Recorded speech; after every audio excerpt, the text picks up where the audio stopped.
नमस्कार. सर्वांनी दक्षता घ्यायची आहे की येत्या पुढील 24 तासामध्ये अहिल्यानगर जिल्ह्यामध्ये रेड अलर्ट दिलेला आहे. अतिवृष्टी होण्याची दाट शक्यता आहे.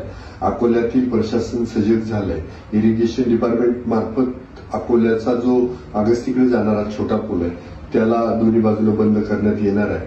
त्याचबरोबर अजून सावंतवाडी जवळचा जो छोटा पूल आहे तोही कदाचित बंद करण्यात येईल आणि बाकीचीही दक्षता घेण्यात येते. ग्रामपंचायतला कळवण्यात येते. पण तरी सुद्धा प्रवरा नदी, मुळा नदी आणि आढळा नदी या काठची जी गावं आहेत किंवा ज्या वस्त्या आहेत, विशेष करून वस्त्या आहेत, तर त्यांनी विशेष काळजी घ्यायची की जर पाऊस वाढला तर आपल्याला पुराचा तडाखा बसला नाही पाहिजे.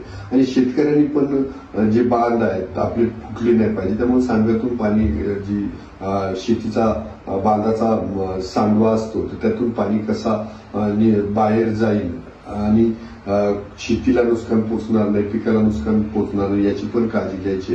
रात्री भंडारदऱ्यामधून खूप मोठा विसर्ग सोडला जाणार आहे आणि तेवढाच विसर्ग निळवंड्यातूनही बाहेर पडणार आहे. त्यामुळं विशेष करून प्रवरा काठच्या गावांनी किंवा ज्या वस्त्या आहेत त्यांनी विशेष लक्ष घ्यायचे आणि हे जे काही मी तुमच्यापर्यंत माहिती पोहोचवली इतरांनाही सांगा, एकमेकाची आपण काळजी घेऊ.